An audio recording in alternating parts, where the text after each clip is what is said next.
Assalamualaikum warahmatullahi wabarakatuh. Waalaikumsalam warahmatullahi wabarakatuh. Bismillahirrahmanirrahim. Alhamdulillahi rabbil alamin. Wassalatu wassalamu ala ashrafil anbiya'i wal mursalin, imamil muttaqin, sayyidil ghurril muhajjalin, wa ala alihi wa ashabihil mujahidin at-tahirin, amma ba'du. Saudara-saudara kaum muslimin rahimakumullah, sesungguhnya gaya hidup seseorang sangat ditentukan oleh cara bagaimana dia memandang hidup ini. Dengan kata lain, bagaimana seseorang memandang hidup, begitulah dia akan hidup. Oleh sebab itu, untuk mengubah keadaan seseorang harus diawali lebih dahulu dengan mengubah caranya memandang kehidupan ini. Itulah sebabnya dalam surah Ar-Ra'd ayat 11 Allah Subhanahu wa ta'ala menjelaskan, Innallaha la yughayyiru ma biqaumin hatta yughayyiru ma bi anfusihim. Allah Subhanahu wa ta'ala tidak akan mengubah nasib dan keadaan satu kaum sampai kaum itu berusaha mengubah apa yang ada di dalam diri mereka sendiri. Yang ada di dalam diri itu tentu tidak lain adalah rule of thinking, bahasa kerennya state of mind, kata orang Kulon, cara berpikir, cara memandang kehidupan yang akan sangat mewarnai cara orang menjalani kehidupan itu sendiri.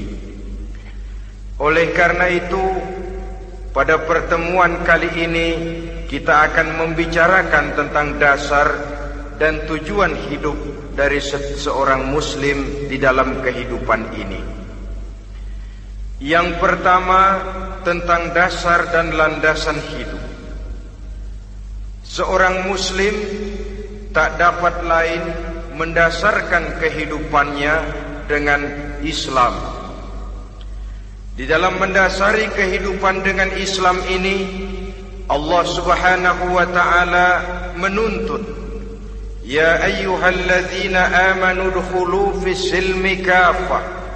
Hai orang-orang yang beriman, masuklah kamu ke dalam Islam itu secara total, secara utuh, secara seluruhnya. Jangan separuh-separuh, jangan sepotong-sepotong.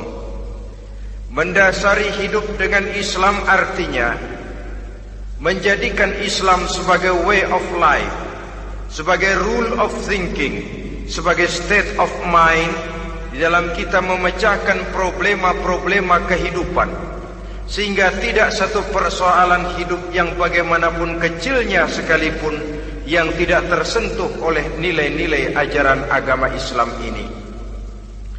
Kemudian di dalam mendasarkan hidupnya dengan Islam, ia mempunyai satu keyakinan. Pertama, Islam sebagai dasar hidupnya adalah agama yang sesuai dengan fitrah daripada manusia. Allah Subhanahu wa ta'ala pencipta manusia. Allah Subhanahu wa ta'ala yang menurunkan agama Islam. Oleh sebab itu, tentu saja seluruh konsepsi Islam ini sudah diukur sedemikian rupa sesuai dengan kemampuan yang dimiliki oleh manusia. Secara logika bisa kita katakan, pabrik mobil di Jerman misalnya bikin mobil namanya Mercy. Seiring dengan itu dikeluarkannya buku petunjuk. Mobil ini bernama Mercy, kecepatan maksimal sekian ratus kilometer per jam, daya angkutnya sekian ratus kilogram, kalau rusak memperbaikinya ini onderdilnya itu umpamanya. Karena pabriknya yang bikin mobil, lalu pabriknya juga yang mengeluarkan buku petunjuk, tentu buku itu sesuai benar untuk mobilnya. Dan logika mengatakan tidak bisa kita punya mobil Mercy rusak, kita perbaiki dengan menggunakan buku petunjuk yang dikeluarkan oleh pabrik mobil Fiat. Tentu saja mobil makin rusak, acak-acakan dan tidak karu-karuan.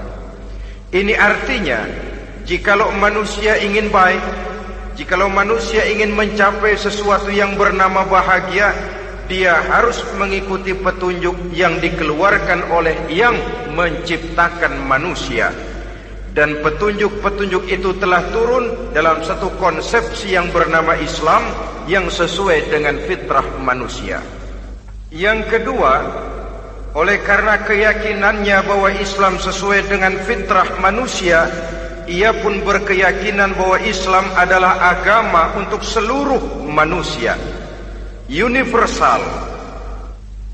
Walaupun ia diturunkan di tanah Arab, tetapi ia bukanlah agama hanya untuk orang Arab semata-mata. Keyakinan ini perlu ditegakkan kembali, oleh karena akhir-akhir ini muncul pendapat-pendapat yang menganggap seolah-olah agama itu barang impor. Persilakan saja kalau memang itu merupakan keyakinannya, tetapi menganggap agama sebagai barang impor sungguh merupakan satu kekeliruan yang sangat besar. Bahwa Arab sebagian besar memang Islam, jelas. Tetapi Islam bukannya Arab, itu pun harus kita akui. Kita bisa menjadi Muslim yang baik tanpa perlu menjadi orang Arab. Dengan kata lain, kita bisa menjadi Muslim yang baik dengan tetap menjadi warga negara Indonesia yang baik. Bahwa Al-Quran diturunkan dalam bahasa Arab oleh karena memang ia turun di tanah Arab. Buktinya apa? Walaupun Quran dalam bahasa Arab, tidak satu pun ayat Quran yang ditujukan kepada orang Arab semata-mata. Tidak ada ayat ya ayyuhal arabiyun, hai orang-orang Arab. Tidak ada. Yang ada malah ya ayyuhan nas, wahai manusia. Manusia yang mana? Yang mana saja asal merasa manusia. Kalau tidak merasa manusia, tidak usah terpanggil dengan ayat tadi. Maka dalam mendasari hidup dengan Islam, kita berkeyakinan Islam adalah agama untuk seluruh manusia. Yang ketiga, di dalam mendasari hidup dengan Islam, kita berkeyakinan Islam adalah agama terakhir yang diturunkan kepada Rasul terakhir. Tidak ada Rasul dan Nabi sesudah Nabi Muhammad, dan tidak ada agama lagi sesudah agama Islam. Dasar-dasar keyakinan ini melembaga dalam pribadi kita, membentuk satu keyakinan yang mendasari kehidupan ini, sehingga tidak satu problema yang bagaimanapun kecilnya dalam kehidupan yang tidak tersentuh oleh nilai-nilai Islam. Sejak kita tidur sampai kita bangun tidur, bahkan tidur itu sendiri, dan seluruh kegiatan kehidupan yang kita laksanakan dalam 24 jam, tidak satu pun yang tidak tersentuh oleh nilai-nilai Islam. Inilah pandangan hidup Muslim. Jawaban seorang Muslim terhadap problema-problema kehidupan yang dihadapinya, yang di dalam menjawab problema itu ia Islam oriented, berorientasi kepada nilai-nilai Islam. Apa kata Islam tentang pekerjaan yang dihadapinya? Halal kata Islam, halallah dia katakan. Haram kata Islam, haram dia katakan. Islam oriented. Barometer dalam perbuatannya tidak lain daripada nilai-nilai Islam itu sendiri. Dan kemudian di dalam mendasari kehidupan dengan Islam, ia berkeyakinan Islam adalah satu-satunya agama yang benar. Bahasa kerennya, Islam is the single one, the true religion behind the God. Satu-satunya. Keyakinan ini kelihatannya subjektif, tapi memang inilah pokok daripada kehidupan beragama. Saudara-saudara kaum muslimin rahimakumullah, kalau itulah dasar daripada kehidupan kita sebagai muslim, apa yang menjadi landasannya? Kalau dasar hidup kita Islam, maka landasan hidup kita tidak lain adalah Al-Quran dan Sunnah Rasulullah Sallallahu Alaihi Wasallam. Dunia penuh dengan orang-orang besar, dan setiap orang-orang besar itu mempunyai ajaran-ajaran yang pernah jaya, pernah dikumandangkan, didengung-dengungkan, naik ke panggung sejarah untuk kemudian tenggelam. Satu ajaran hanya akan langgeng, satu ajaran hanya akan tahan lama apabila dia turun dari sumber yang serba maha. Kalau dia turun dari manusia, maka sifatnya hanya musim. Yang namanya musim, saudara-saudara, namanya musim tidak bisa dilarang, tapi kalau sudah selesai habis sendirian. Itu musim namanya. Musim rambutan. Kalau datang musim rambutan, apa bisa dilarang? Gak boleh musim rambutan. Ya tidak bisa, dia akan tumbuh terus. Tapi manakala musimnya habis. Begitulah nasib dari ajaran yang nisbi, relatif dan temporer apabila dia bersumber dari manusia. Maka satu ajaran hanya akan langgeng, tahan lama apabila dia turun dari sumber yang serba maha. Dan itu sudah turun bernama Al-Quranul Karim. Sedangkan sunnah, saudara-saudara, merupakan penjelasan dari apa yang oleh Quran tidak dijelaskan dalam bentuk yang detail, melengkapi apa yang oleh Al-Quran hanya disebutkan dalam bentuk garis besarnya saja. Baik Quran maupun sunnah kita sebut merupakan dasar, landasan yang primer. Sedangkan untuk memahami Quran dan sunnah, kita memerlukan pendapat-pendapat orang yang ahli di bidang itu. Dalam hal ini kita sebut saja dengan ulama. Dan ini merupakan sumber yang sekunder dari landasan hidup kita sebagai seorang muslim. Dua rel ini, Quran dan sunnah, merupakan landasan di mana kereta api Islam ini berjalan. Quran dan sunnah. Saudara-saudara kaum muslimin rahimakumullah, oleh karenanya marilah kita menjadikan Quran dan sunnah ini sebagai imam di dalam kehidupan kita.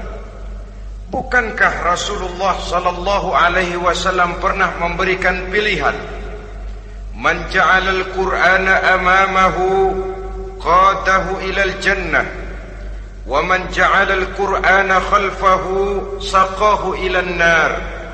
Siapa yang meletakkan Quran di depannya, dijadikannya Quran sebagai imam dan dia sebagai makmum, maka Al-Quran akan membimbing dia ke surga.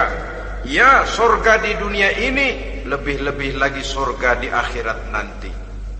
Sebaliknya, وَمَنْ جَعَلَ الْقُرْآنَ خَلْفَهُ, siapa yang meletakkan Quran di belakangnya, dia belakangi ajaran dan konsepsi Al-Quran, dia tinggalkan perintah-perintah Al-Quran, maka Al-Quran yang dibelakanginya itu akan mendorong dia ke neraka.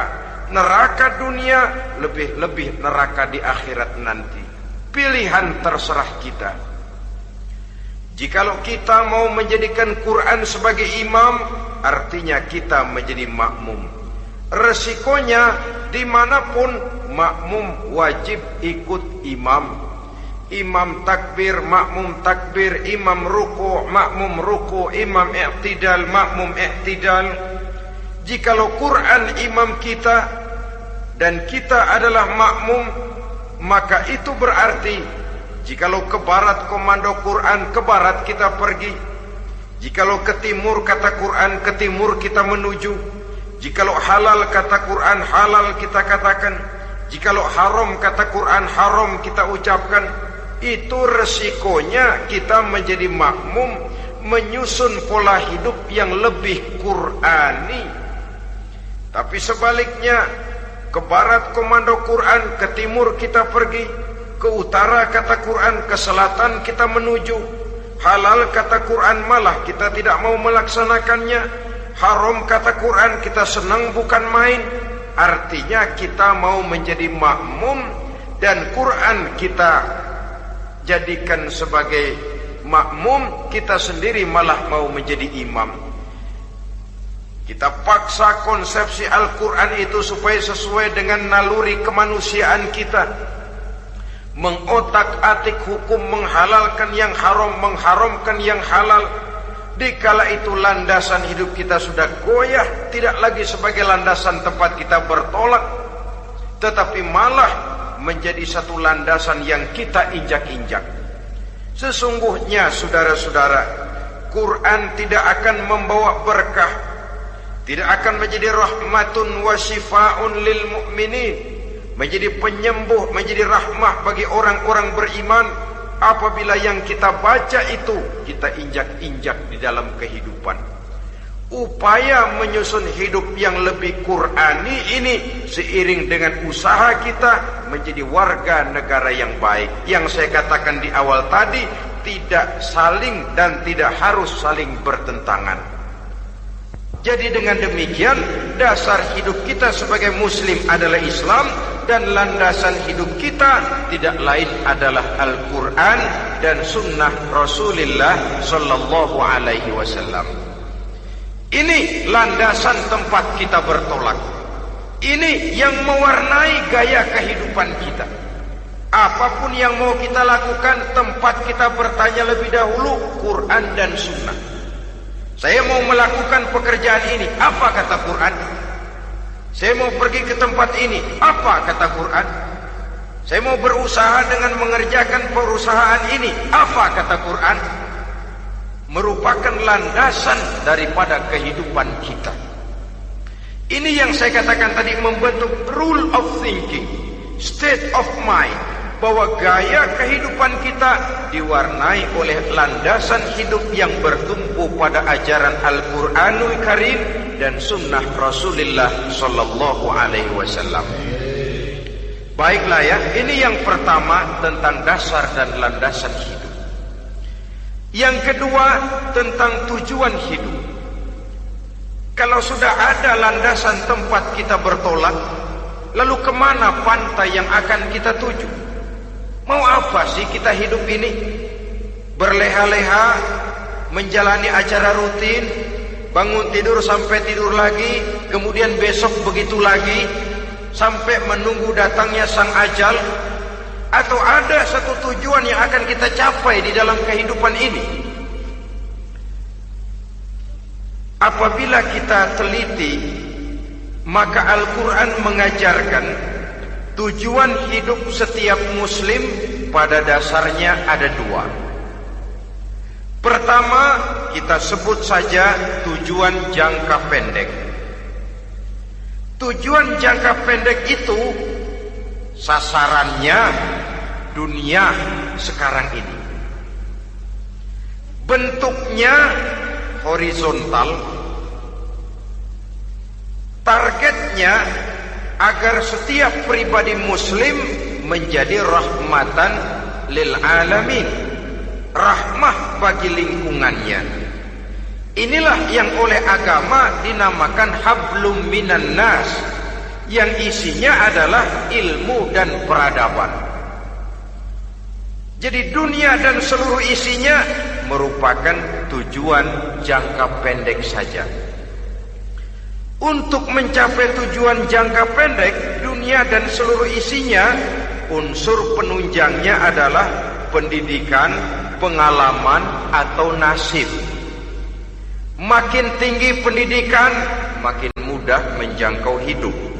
Makin banyak pengalaman, makin mudah menguasai dunia. atau karena faktor nasib. Pendidikannya tidak seberapa, pengalaman pun kadang-kadang dangkal, tapi karena nasibnya lagi hoki, kata orang sekarang, nasibnya lagi bagus, dia naik ke panggung memegang peranan.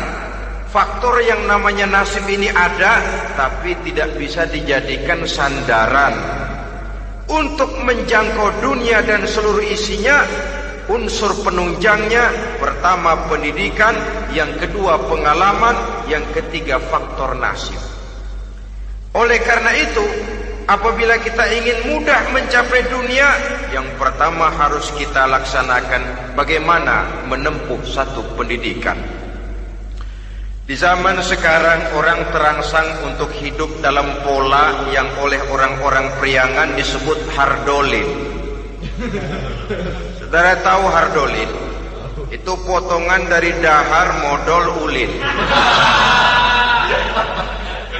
Filsafat hidup yang pakaian mau bagus, makan mau enak, kerja nggak mau.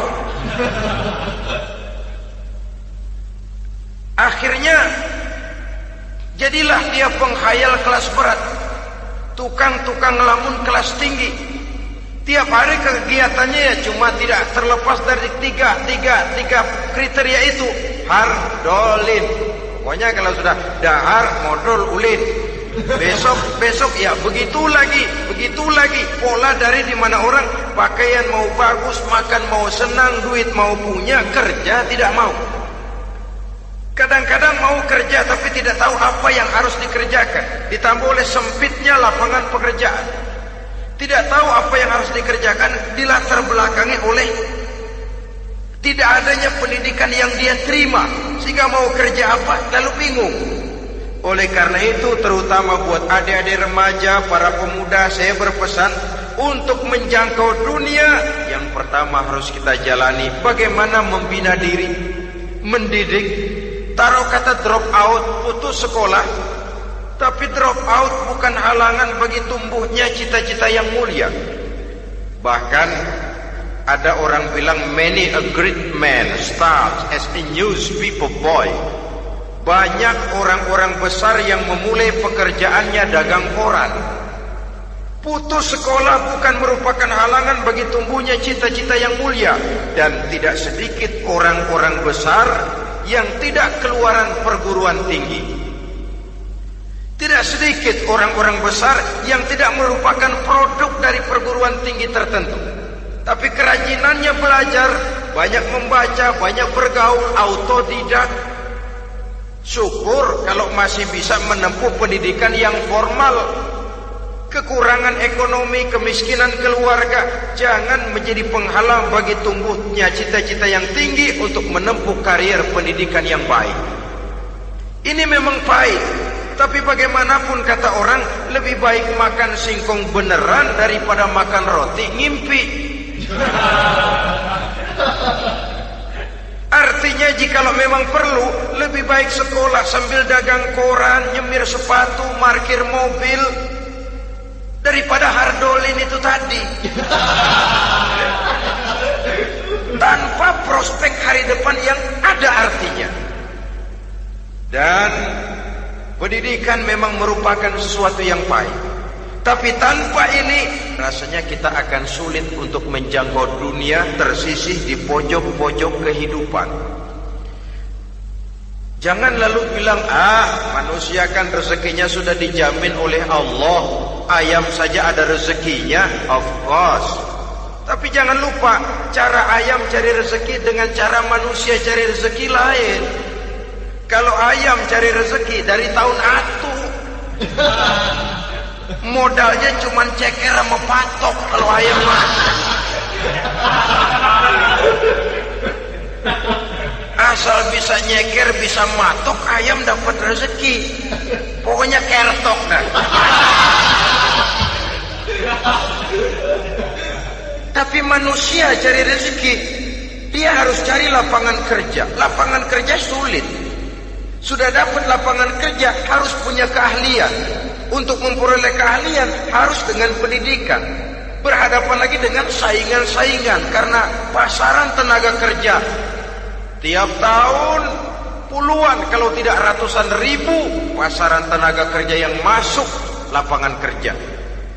Ini kenyataan. Semakin ke depan oleh tingginya tensi ekonomi, oleh persaingan hidup yang makin tajam, oleh makin menggejalanya pola pikir industrialis yang membuat manusia individu, nilai-nilai semacam ini akan terasa makin berat. Oleh karenanya, tanpa pendidikan sulit untuk menjangkau dunia. Yang kedua, pengalaman, tenaga expert. Sehingga orang mengatakan experience is the best teacher. Pengalaman adalah guru yang paling bijaksana. Dengan pengalaman kita makin dewasa. Dan orang sering mengatakan kegagalan hakikatnya adalah keberhasilan yang tertunda. Jangan takut gagal, kalau itu akan mengantarkan kita kepada pola hidup yang lebih dewasa, lebih tegar, lebih sanggup menghadapi kesulitan-kesulitan. Dan faktor yang ketiga, nasib. Kadang-kadang orang pendidikannya tidak ada, kadang-kadang pengalamannya tidak seberapa, tapi karena nasib, engkongnya misalnya jadi komandan Hansip, dia naik jadi anggota Hansip. Itu karena faktor nasib saja. Yang ketiga ini ada, tapi tidak bisa dijadikan sandaran dalam arti bahwa kita lalu mengandalkan nasib. Loh, nanti udah gede mau jadi apa? Gua sih gimana nasib aja dah. Jadi orang syukur, jadi gembel nasib. Tidak bisa kita menghadapi hidup dalam satu alur spekulasi. Tidak bisa kita menjalani skenario kehidupan ini dengan bersikap untung-untungan.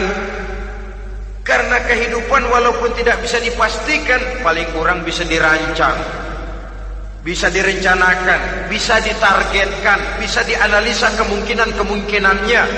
Walaupun tidak bisa dipastikan, tapi bisa diperhitungkan.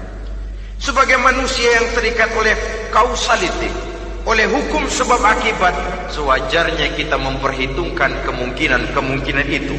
Kira-kira 5, 10, 15 tahun yang akan datang, sejauh mana kesulitan-kesulitan dalam kehidupan ini, sejauh mana persaingan dalam hidup, sejauh mana tenaga kerja dibutuhkan, sejauh mana keahlian dan skill menunjang ke arah itu. Kalau tidak, kita akan tersisih di sudut-sudut kehidupan untuk lebih banyak jadi penonton daripada menjadi pemain. Padahal kita ingin jadi pemain, kita ingin aktif, kita ingin punya peranan karena kita oleh agama dituntut menjadi rahmatan lil alamin, menjadi rahmah bagi lingkungan di mana kita tinggal, mewarnai lingkungan, bukan cuma diwarnai oleh lingkungan itu sendiri. Itu tadi tujuan jangka pendek sebagai tujuan yang pertama. Yang kedua, tujuan jangka panjang. Tujuan jangka panjang ini sasarannya adalah akhirat. Bentuknya vertikal, targetnya adalah mardhatillah atau ridho daripada Allah. Dan ini yang oleh agama dinamakan dengan hablum minallah, tali vertikal yang menghubungkan manusia langsung dengan Tuhannya. Untuk mencapai tujuan jangka panjang akhirat ini, unsur penunjangnya adalah prestasi ibadah. Kalau untuk tujuan jangka pendek, dunia dan seluruh isinya, pendidikan, pengalaman dan nasib memegang peranan yang sangat penting, maka untuk akhirat, pendidikan, pengalaman, nasib tidak punya pengaruh banyak. Unsur penunjangnya adalah prestasi ibadah. Bagaimanapun tinggi pendidikan, bagaimanapun banyak pengalaman, tanpa prestasi ibadah, nol besar kita dalam pandangan Allah Subhanahu wa ta'ala. Saudara-saudara kaum muslimin rahimakumullah, itu sebabnya seorang muslim sholat, puasa, haji, zakat, yang kalaupun ada target dunia itu cuma side effect saja, sekedar satu efek sampingan. Target utamanya tetap tujuan jangka panjang, akhirat dan ridho Allah. Kenapa kita sholat? Untuk mencari ridho Allah. Kenapa kita laksanakan ibadah haji? Untuk mencari ridho Allah. Kita bangun di keheningan malam untuk mencari ridho Allah. Kalau ada akibat dunia, itu cuma akibat sekunder saja. Ada misalnya orang karena tekun ibadah rezekinya lancar, itu baru persekot, baru tanda jadi. Kadang-kadang persekotnya saja sudah nikmat kok, apalagi cashnya, kontannya. Sebaliknya kalau ada orang rajin ibadah rezekinya seret, jangan jadi alasan. Kok lu nggak sembahyang? Alah, tetangga gua rajin sembahyang melarat terus. Ya memang sholat itu bukan dengan target dunia, target akhirat, saudara-saudara.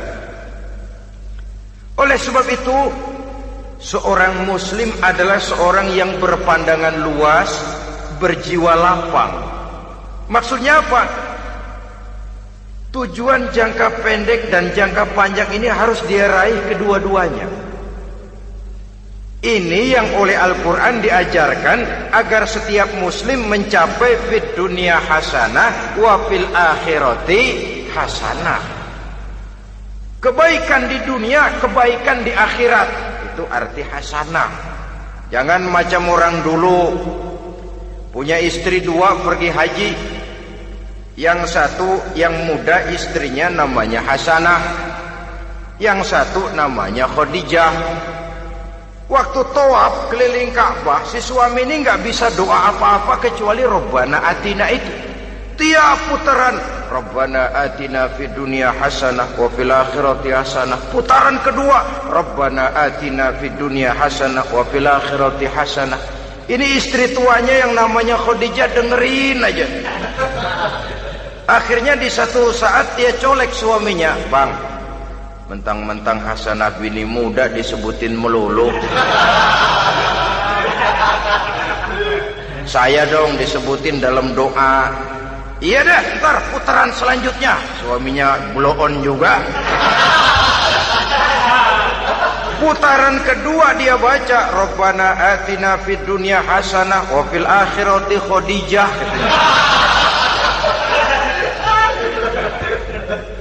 Saudara-saudara, itu makna refleksi daripada doa tadi itu, doa sapu jagat. Kita ingin fid dunya hasanah wa fil akhirati hasanah. Tujuan jangka pendek dunia tercapai, tujuan jangka panjang akhirat dan ridho Allah juga tergapai. Oleh sebab itu Al-Quran menjelaskan, wabtaghi fima atakallahu ad-daral akhirah wala tansa nasibaka minad dunya. Dengan karunia yang diberikan Allah kepadamu, carilah bahagia akhirat. Wala tansa nasibaka minad dunya, tetapi jangan lupakan bagianmu dalam kehidupan di dunia ini.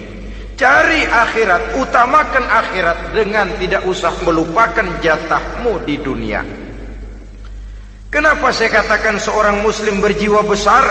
Sebab andai kata dia gagal mencapai tujuan jangka pendek, andai kata dia gagal di dunia, dan dia oleh Islam diajarkan jangan sampai gagal, tapi andai kata dia gagal, dia masih punya tujuan jangka panjang, akhirat dan ridho Allah.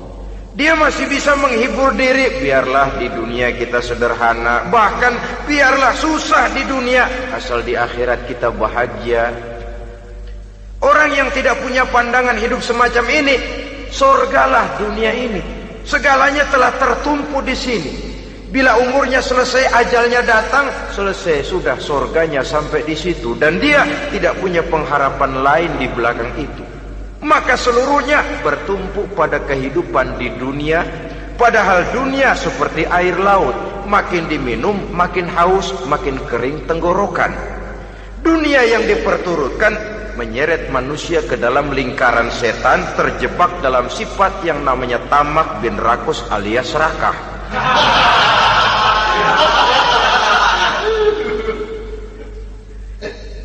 Andai kata dia gagal untuk tujuan jangka pendek, dia masih punya tujuan jangka panjang, akhirat. Dia masih sanggup berkata, biar di dunia kita sederhana, bahkan biar kebelangsak sengsara susah di dunia, asal di akhirat kita bisa bahagia. Kan masih ada harapan. Yang paling bangpak, paling rusak betul, sudah di dunia sengsara, di akhirat celaka. Jadi dunia rumahnya gubuk, pinggir kali miring, asal hujan bocor, utang selebar warung. Bayang kagak, ngaji enggak, puasa enggak, sobat malam mirit mulu. Saudara hadirin yang saya hormati, lalu kapan mau bahagia kalau sudah di sini susah, di sana akan susah juga. Ini yang pertama, seorang muslim, seorang yang optimis, berjiwa besar, luas pandangan. Kegagalan dia dalam jangka pendek tidak menyebabkan dia melupakan tujuan jangka panjang. Yang kedua, positifnya apa? Cara dia mencapai tujuan jangka pendek diwarnai oleh keyakinan adanya tujuan jangka panjang. Dia memang benar cari harta, tapi karena dia yakin ada akhirat, Allah ridho apa tidak. Ini positifnya. Saya memang cari duit, tapi dengan cara ini Allah ridho apa tidak. Saya memang ingin berpakaian yang rapi, tapi dengan tidak menutup aurat begini, Allah ridho atau tidak. Saya memang bergaul menghormati teman, tapi terjebak dalam minuman keras karena menghormati teman, Allah ridho apa tidak. Ini orang yang punya tujuan jangka panjang. Segalanya diberikan bingkai dengan pertanyaan, Allah ridho atau tidak. Keyakinannya terhadap tujuan jangka panjang mewarnai gaya hidupnya di dunia ini, mencapai tujuan jangka pendek tadi. Mau minum, Allah ridho apa enggak ini. Mau makan, yang saya makan Allah ridho apa enggak ini. Pendeknya apapun yang mau dia kerjakan, karena dia punya keyakinan tujuan jangka panjang, dia selalu menimbang terhadap ridho Allah tadi. Jadi tanpa prestasi ibadah, kita nol besar dalam pandangan Allah. Ini nilai manusia yang hakiki di sini. Ini makna inna akramakum indallahi atqakum. Di akhirat nanti kan tidak pernah akan disidang, kamu pendidikan setinggi apa? Tidak. Gelarmu berapa renteng? Profesor, doktor? Tidak. Akhirat hanya menyidang kau sholat atau tidak, kau puasa atau tidak, kau zakat atau tidak. Diberikan kamu harta yang banyak, dari mana kau dapat, kemana kau belanjakan. Prestasi ibadah itu yang ditanya. Setinggi apa pendidikan, sebanyak apa pengalaman, no problem, tidak jadi masalah di akhirat itu. Prestasi ibadah itu yang akan kita persembahkan di hadapan Allah. Itu makna inna akramakum indallahi atqakum. Kerbau dinilai dari dagingnya, makin gemuk makin mahal harganya. Tapi ada perkutut lebih mahal dari kerbau. Perkutut itu mahalan mentahnya loh daripada matangnya. Karena harga perkutut pada suaranya.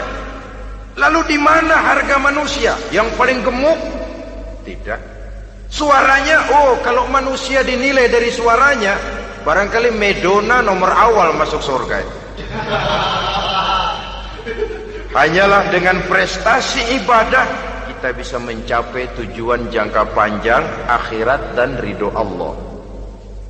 Nah baiklah ya, kalau sudah jelas bahwa kita punya dua tujuan jangka hidup, jangka pendek dan jangka panjang, bagaimana Islam mengajarkan kita meraih dua ini?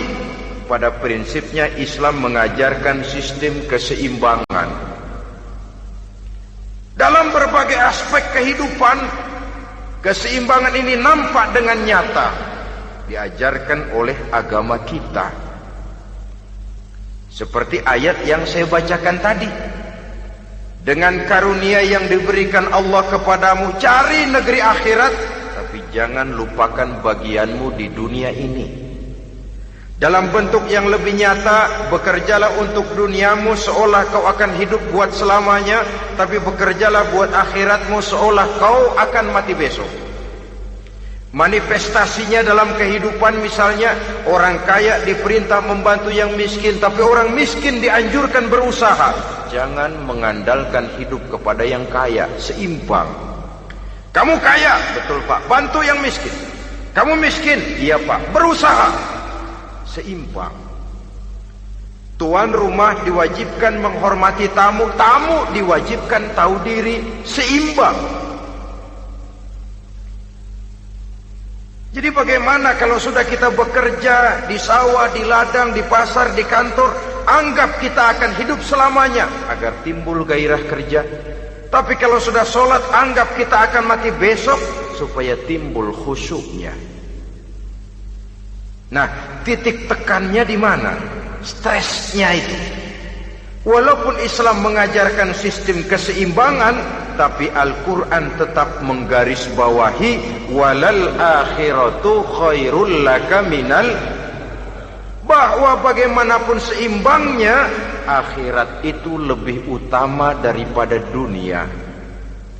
Bagaimana implementasinya? Kata orang-orang tua, kalau kita menanam padi, rumput pasti tumbuh, tapi nanam rumput jangan mimpi tumbuh padi. Maksudnya apa? Kalau satu perbuatan kita niatkan karena Allah, dunianya pasti ikut.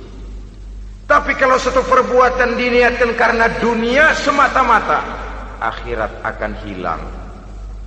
Sebab itu, biasakanlah berbuat sesuatu baik untuk tujuan jangka pendek, lebih-lebih untuk tujuan jangka panjang, dengan motif lillahi ta'ala. Jadi saya ulangi, satu perbuatan kalau sudah diniatkan karena Allah, dunia biasanya ikut. Tapi kalau diniatkan karena dunia semata-mata, akhirat akan luput.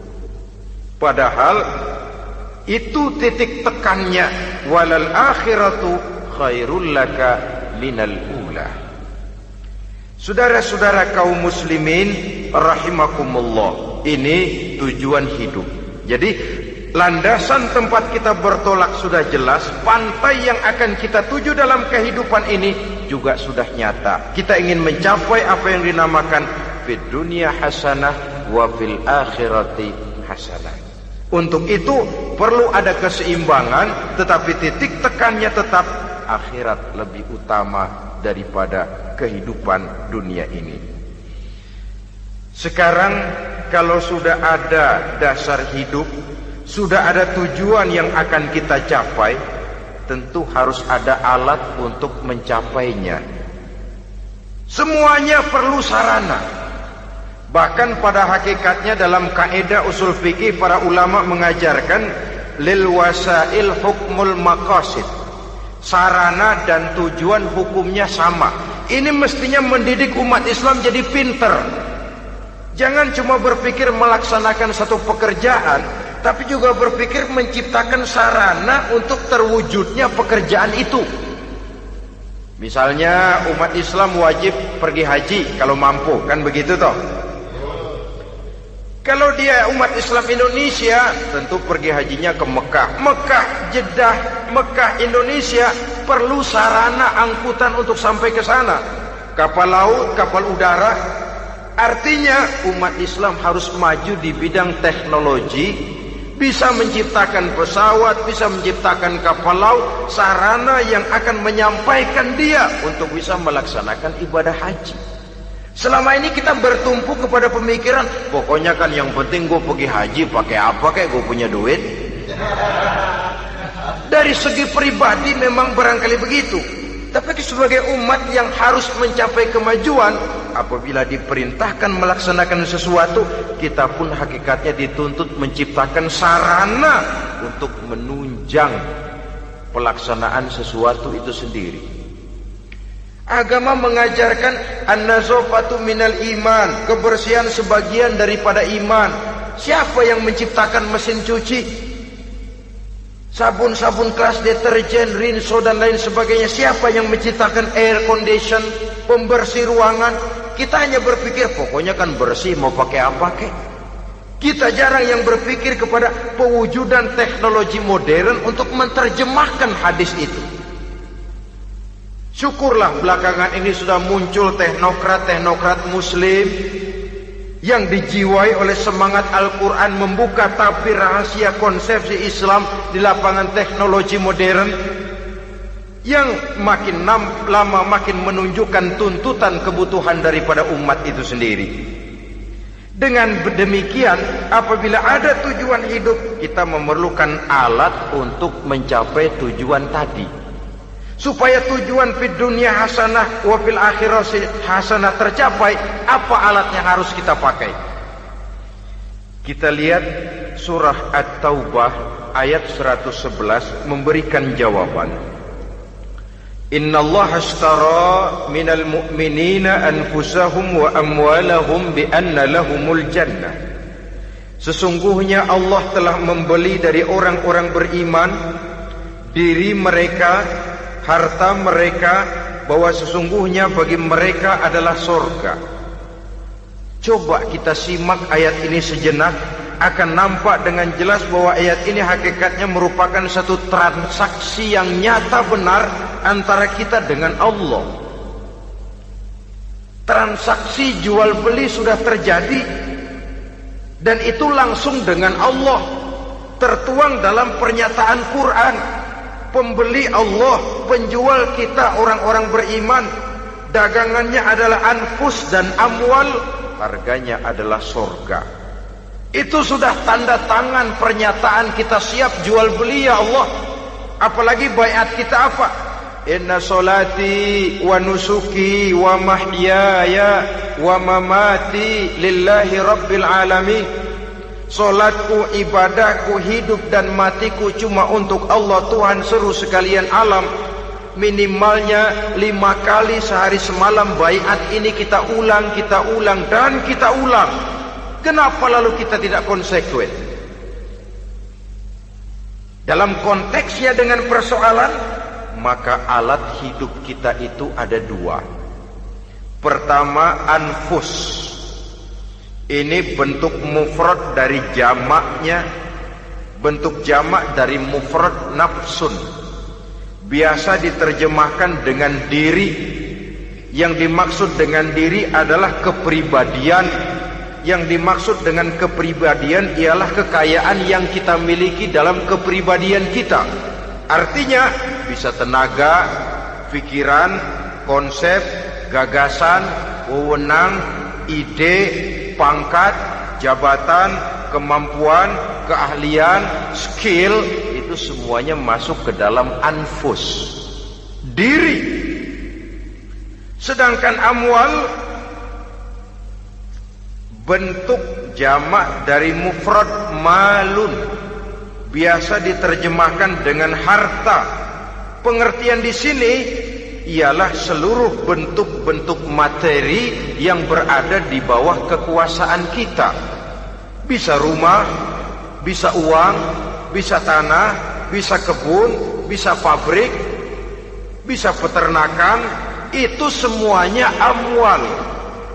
Nah, baik anfus maupun amwal, diri, tenaga kek, pikiran kek, harta kek, pangkat kek, jabatan kek, wewenang kek, keahlian kek, untuk tujuan jangka pendek harus jadi rahmah bagi lingkungan.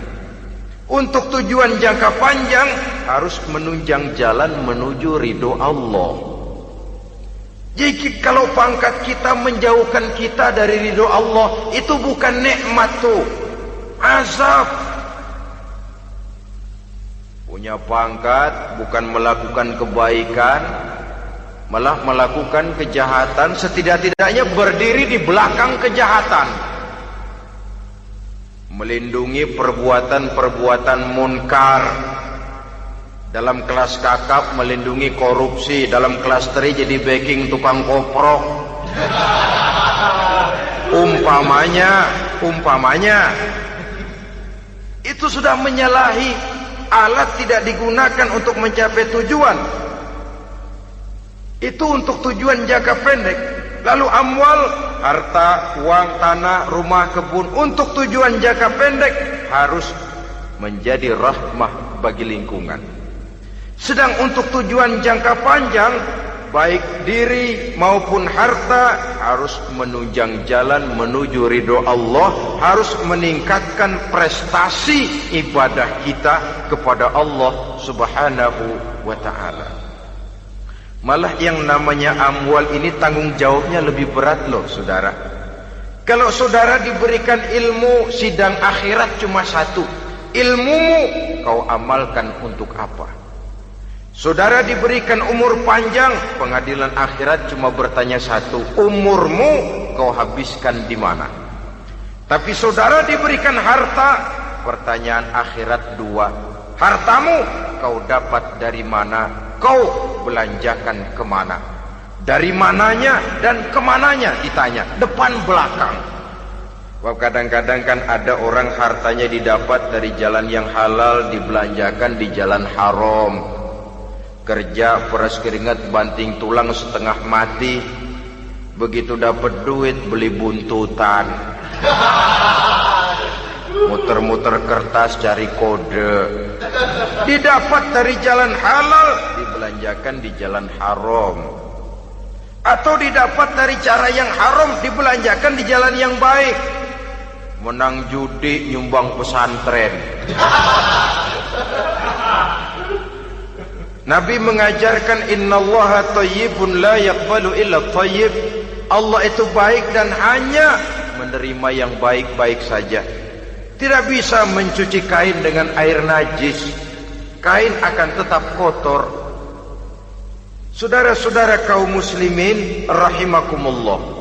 Oleh karenanya masalahnya terpulang kepada kita, pandai-pandailah membagi orientasi. Suatu saat tenggelam kita dalam kesibukan dunia dan seluruh isinya untuk mencapai tujuan jangka pendek. Lain saat tenggelam kita memfanakan diri untuk mencapai tujuan jangka panjang, akhirat dan ridho Allah. Karena kehidupan ini bukan berjalan tanpa batas. Umur ini bukan satu karunia tanpa pertanggungan jawab. Satu saat setuju atau tidak, rela atau terpaksa, kita akan sampai kepada garis finish daripada perjalanan kehidupan dunia ini, yang memang merupakan satu perjalanan panjang, a walking tall. Kata orang Kulon, a walking tall, satu jalan yang demikian jauhnya. Entoh kita akan sampai ke garis finish. Bila datang ajal, senja kehidupan datang, malam menyelimuti. Datangnya tidak pernah kita sangka, tapi sekali dia datang, tidak satu kekuatan yang bisa menolak. Kehadirannya tidak pernah kita harapkan, tapi satu kali dia datang bertamu, pasti terjadi. Dan itu pasti akan kita temui. Alangkah malangnya pada saat kembali itu datang, kita tidak punya prestasi ibadah. Lalu apa artinya prestasi dunia? Apa artinya tujuan jangka pendek kalau kita harus kehilangan tujuan jangka panjang? Rumah kita yang besar, pangkat kita yang tinggi, harta kita yang banyak, bisakah menolong kita untuk kalau sudah kumpul di padang mahsyar nanti? Malaikat, jangan gebugin saya, rumah saya harga 2 miliar.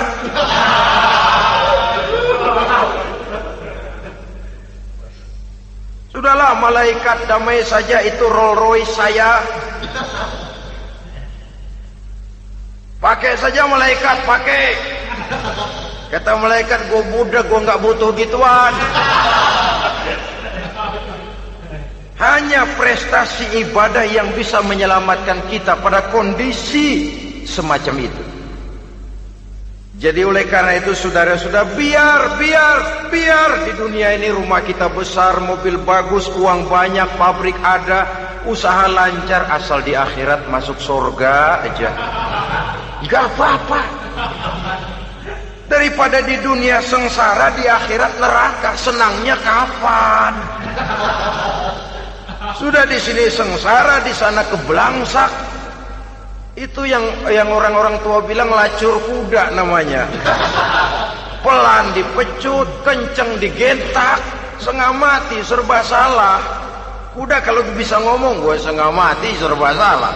Pelan dipecut, kekencengan ditarik, itu yang namanya lacur kuda begitu. Serba salah posisinya. Untuk itu pandai-pandailah membagi orientasi supaya tercapai tujuan ideal ini, fid dunya hasanah wa fil akhirati hasanah. Ini tentang tujuan hidup. Nah, untuk mencapai tujuan ini kita tidak berjalan sendiri. Kita perlu teman hidup. Di samping teman hidup ada pula lawan hidup.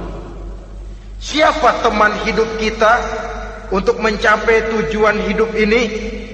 Dalam arti sempit, teman hidup kita suami istri yang taat kepada Allah. Suami istri lebih dari sekedar satu pasangan, juga saling melengkapi, merupakan bagian daripada kehidupan.